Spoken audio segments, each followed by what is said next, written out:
Hi hello ನಮಸ್ಕಾರ ಕೃಷಿ ಸ್ನೇಹಿತ ಯೂಟ್ಯೂಬ್ ಚಾನೆಲ್ನ ಮತ್ತೊಂದು ವಿಡಿಯೋಗೆ ಸ್ವಾಗತ. ಆ, ಇಂದಿನ ಶುಂಠಿ ದರವನ್ನ ನೋಡ್ಕೊ ಬಂದ್ಬಿಡೋಣ. ಅದಕ್ಕಿಂತ ಮೊದಲು ನಮ್ಮ ಚಾನೆಲ್ನ ನೀವು ಸಬ್ಸ್ಕ್ರೈಬ್ ಮಾಡ್ಕೊಂಡಿಲ್ಲ ಅಂದ್ರೆ ಖಂಡಿತ ಮೊದಲು ಸಬ್ಸ್ಕ್ರೈಬ್ ಮಾಡ್ಕೊಳ್ಳಿ. ಯಾಕೆಂದ್ರೆ ನಮ್ಮ ಹೊಸ ವಿಡಿಯೋಗಳು ಬಂದ ತಕ್ಷಣ ನೋಟಿಫಿಕೇಶನ್ ಬರುತ್ತೆ. ಹಾಗಾಗಿ ತಕ್ಷಣ ನೋಟಿಫಿಕೇಶನ್ ಬರೋದಕ್ಕೋಸ್ಕರ ನೀವು ನಮ್ಮ ಚಾನೆಲ್ನ ಸಪೋರ್ಟ್ ಮಾಡಿ ಹಾಗೆ ಸಬ್ಸ್ಕ್ರೈಬ್ ಮಾಡಿ ಅಂತ ಹೇಳ್ತಾ ಬನ್ನಿ, ತಡ ಮಾಡೋದು ಬೇಡ, ವಿಡಿಯೋ ಶುರು ಮಾಡೋಣ. ಕೃಷಿ ಸ್ನೇಹಿತರೆ, ಖಂಡಿತ ಊಹಾಪೋಹಗಳಿಗೆ ಯಾವುದೇ ಆ, ಒಂದು ಯೋಚನೆ ಮಾಡಕ್ ಹೋಗ್ಬೇಡಿ. ಅದಕ್ಕೆ ಆಸ್ಪದ ಕೊಡಕ್ ಹೋಗ್ಬೇಡಿ. ಖಂಡಿತ ರೇಟು ಹೆಚ್ಚಾಗ್ತಾನೆ ಇದೆ. ರಿಗೋಡಿ ಆಗಿರ್ಬೋದು, ಹಿಮಾಚಲ ಶುಂಠಿ ಆಗಿರ್ಬೋದು, ದರ ಹೆಚ್ಚಾಗುವ ನಿರೀಕ್ಷೆ ಖಂಡಿತ ಇದೆ. ಇನ್ನು ಕರ್ನಾಟಕದ ವಿವಿಧ ಭಾಗಗಳ ಇಂದಿನ ಶುಂಠಿ ದರ ನೋಡ್ಕೊಂಡ್ ಬಂದ್ಬಿಡೋಣ. ಪಿರಿಯಾಪಟ್ಟಣದಲ್ಲಿ 1900ರಿಂದ 2000 ರೂಪಾಯಿ ವಾಷಿಂಗ್ ಇದೆ. ಹಾಸನದಲ್ಲಿ 1900ರಿಂದ 2000 ರೂಪಾಯಿ ವಾಷಿಂಗ್ ಇದೆ. ಕೊಡಗು 1850ರಿಂದ 1950 ವಾಷಿಂಗ್ ಇದೆ ಅಂತಾನೆ ಹೇಳ್ಬೋದು. ಇನ್ನು ಮೈಸೂರಿನಲ್ಲಿ 1900ರಿಂದ 2000ವರೆಗೆ ವಾಷಿಂಗ್ ಇದೆ.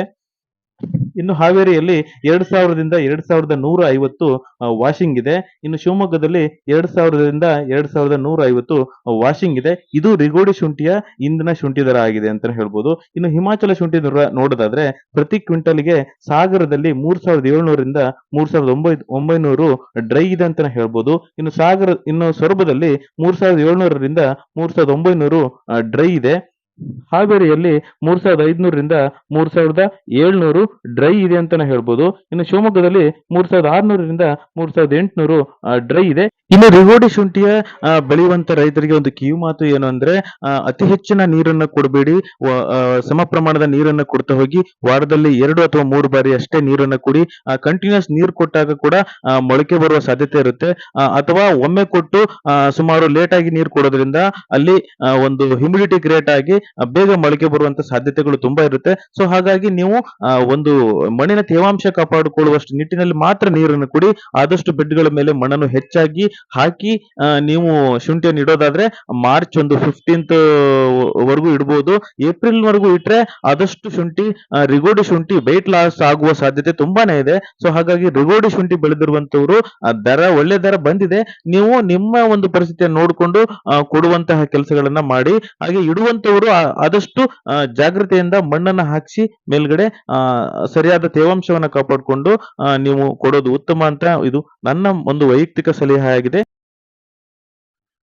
ಇನ್ನು ಕೃಷಿ ಬಾಂಧವರೇ, ಇನ್ನು ಶುಂಠಿ ದರದ ಬಗ್ಗೆ ಸಾಕಷ್ಟು ಊಹಾಪೋಹಗಳು ಫೇಸ್ಬುಕ್ ಅಲ್ಲಿ ಆಗಿರ್ಬೋದು, ಯೂಟ್ಯೂಬ್ ಅಲ್ಲಿ ಆಗಿರ್ಬೋದು, ವಾಟ್ಸಪ್ ಗಳಲ್ಲಿ ನಕಲಿ ದರಗಳನ್ನ ಹಾಕ್ತಾ ಇದ್ದಾರೆ.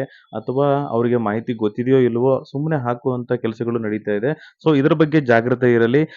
ನೀವು ದರವನ್ನ ಖಂಡಿತ ಆ, ಆ, ಎಲ್ಲಿ ನೀವು ತಿಳ್ಕೊಂಡಿರ್ತಾರ ಅದನ್ನ 10 ಬಾರಿ ಕನ್ಫರ್ಮ್ ಮಾಡಿಕೊಂಡು ನಿಮ್ಮ ಶುಂಠಿಯನ್ನ ಕೊಡುವ ನಿರ್ಧಾರ ನಿಮ್ಮದಾಗಿರುತ್ತೆ. ಸೊ ಶುಂಠಿ ಕೊಡಬೇಕಾದ್ರೆ ನಿಮ್ಮ ಆರ್ಥಿಕ ಪರಿಸ್ಥಿತಿ ಮತ್ತೆ ಮುಂದಿನ ಬೆಳೆಗೆ ತಯಾರಿ ಇವೆಲ್ಲ ನೋಡ್ಕೊಂಡು ಶುಂಠಿಯನ್ನ ಮಾರಾಟ ಮಾಡಿ.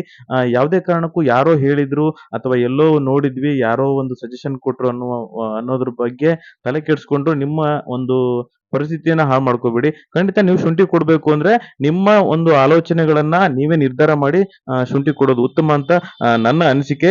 ಯಾಕಂದ್ರೆ ಈ ನಿಟ್ಟಿನಲ್ಲಿ ಸಾಕಷ್ಟು ಚರ್ಚೆ ಆಗ್ತಾ ಇದೆ.